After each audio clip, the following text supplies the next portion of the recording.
Hello everyone, it is your lovely host of the Gaming Weasel, and in today's video we're going to be covering the Torid Incarnon.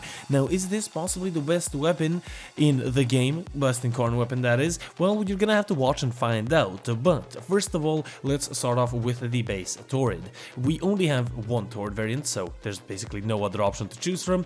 What this weapon does is it deals toxin damage. It is a grenade launcher, and it does 29% critical chance, 3.1 times critical multiplier. It also has a pretty good status chance of 39%. This weapon is honestly very good. Now, it does also have a poison cloud, which has its own different stats, but honestly that is not that important to us because we are going to be switching to the Incarnon form. And what is the Incarnon form? It is a continuous beam that has a range of 40 meters and 3 meter damage radius when you hit a surface.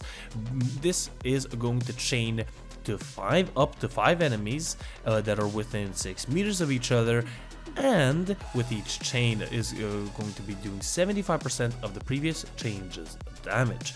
Now, the base damage, critical chance, critical multiplier, and status chance are also increased on the actual weapon, and the zoom is reduced. So that is everything you need to know about the mechanics of the weapon.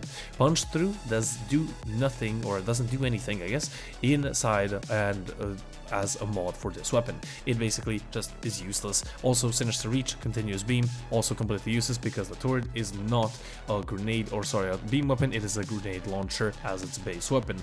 But evolutions, yes, let's talk about those. Evolution 1 will give you the Incarnon form itself, pretty plain and simple. Evolution 2, we have Final Fusillade, increases damage by 51 and +3 multi-shot on last shot in the magazine.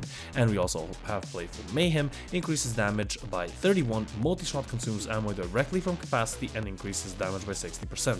So basically, the thing that I've noticed, it uses up your capacity and your normal ammo as well inside your magazine, but that is completely useful. Plentiful Mayhem is honestly not that useful because you're going to be 90% of the times inside of your Incarnon form, and Final Fusillade is going to give you 51 damage instead of 31. But Evolution 3, Swift Deliverance, 50% projectile speed, gonna get that. Reload from anti-lingering damage, field duration doubles on first shot, renewed horror, they're just not even worth it. And extended volley increases magazine capacity by 9. You don't need this because the main thing is you're honestly going to just get your Incarnon form incredibly fast, 2 to 3 shots, so it doesn't really matter. Evolution 4, we have, of course, increase the critical chance, then the critical chance, and also status chance by 50%, and then status chance by 34%. We're going to pick the status chance because we do love to see a lot of damage, and that's why we pick the critical chance, or sorry, the status chance. First of all, it's gonna increase our slash procs and viral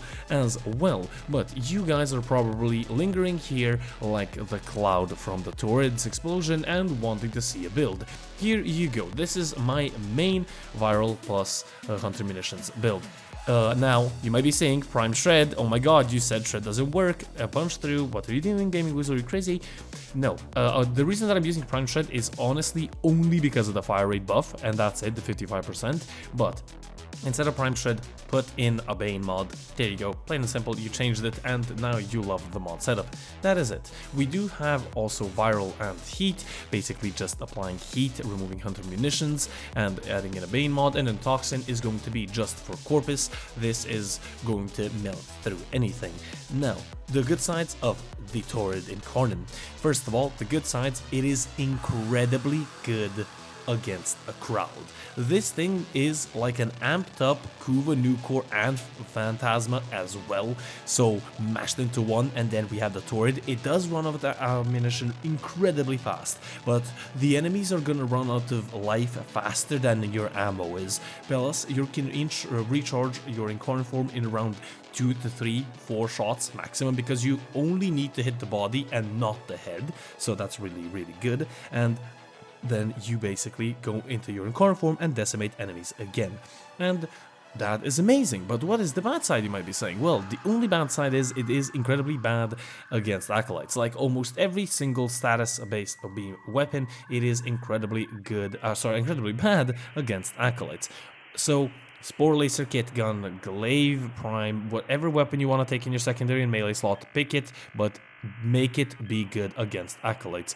Other than that, the Torid, or sorry, I always keep calling it the Torid, it's the Torid. The Torid Incarnon is incredibly good against a lot. 99% of the gameplay in Warframe, this weapon can be used in it. The only thing, as I said, Acolytes, Archons, that's basically it. Everything else, love this weapon. If you want to give it a test out, you, I think, could have gotten it last week, so you're gonna have to wait around like 7 weeks, something like that, maybe a little bit less, but nonetheless, I do hope you enjoyed the video. If you guys did, do leave a like, comment down below on what is your favorite Incarnon weapon. I'm quite interested, and I will see you guys in the next one. This has been the Gaming Weasel, over and out.